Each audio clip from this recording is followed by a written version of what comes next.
Since Repair Clinic encourages you to perform this repair safely, a warning icon will appear when you should use caution.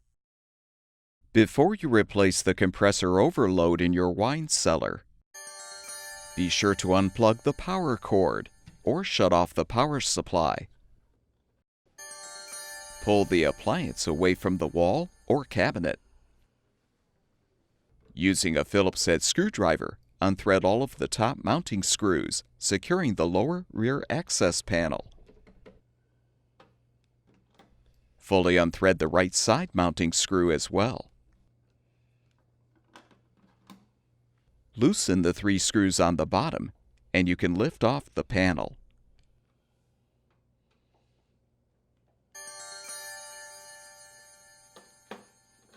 Use a flathead screwdriver to help detach the retainer, securing the overload and relay cover.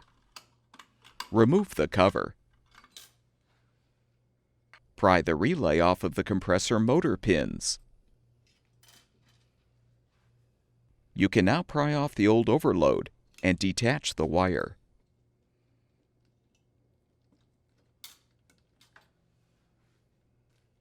Install the new compressor overload by first attaching the wire to the terminal.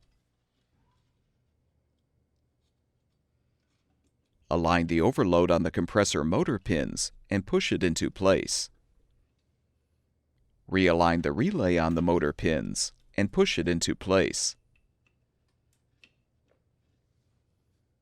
Reposition the cover and secure it with the retainer.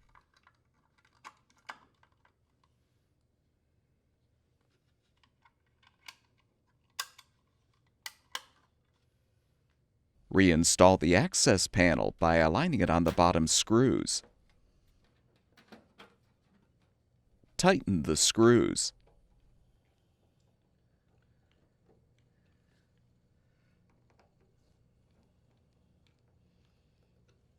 Fully rethread the remaining mounting screws.